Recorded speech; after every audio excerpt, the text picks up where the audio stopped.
When reassembling the gyre motor, we take each one of our cages and rotors. Now it is very specific as to which rotor meets with which cage.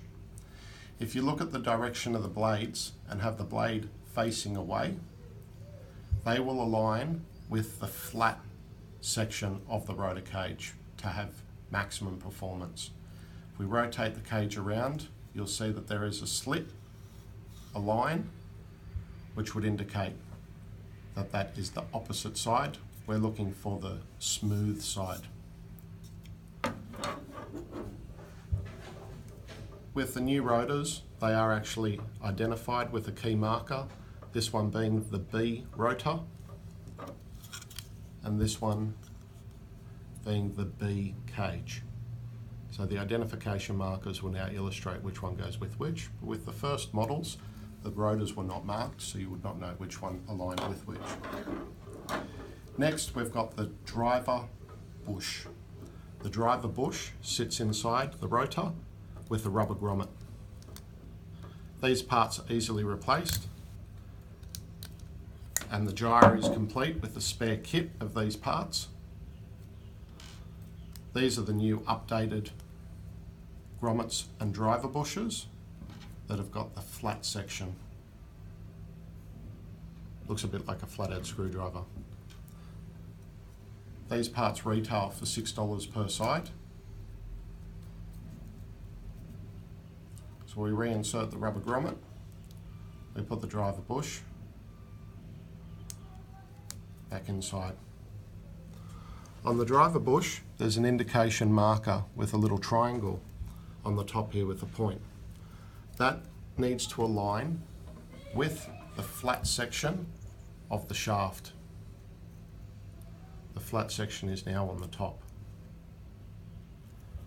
When reassembling, I always have the Maxspect logo facing upwards.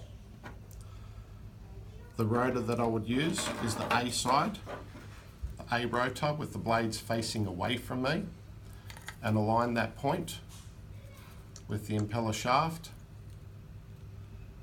and seat it down onto the motor. I then take the opposite shaft or rotor and align that with the shaft and place them intact. We want the rotors to seat against the motor, but not too tight to the point where it's creating resistance to turn. To identify and make sure that the rotor bushes or the driver bushes are in good condition, we can put a little bit of opposite pressure on the rotors and see if they slip. If they slip, then the rubber grommet and the driver bush should be replaced. The correct cage with the flat section, the rotor facing away from me, the blades, we therefore put that on the end, align the shaft into the hole,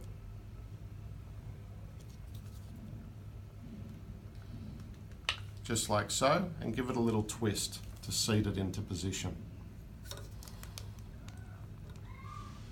The marker, the first little notch on the top of the cage, I then align with this notch here on the top of the driver, which will give me an indication, and that's going to give a reasonably straight output or flow.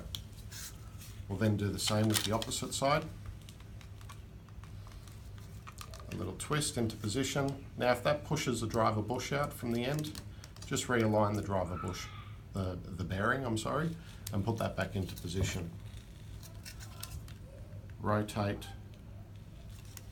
the indication markers. We've got both sitting in the same position. The other part, when disassembling, you may find that this rubber comes out from the end of the cage holder. Place that back into position, slide it onto the top and press in until we're seated. Do the same with the opposite side. And there we have it, the unit's reassembled.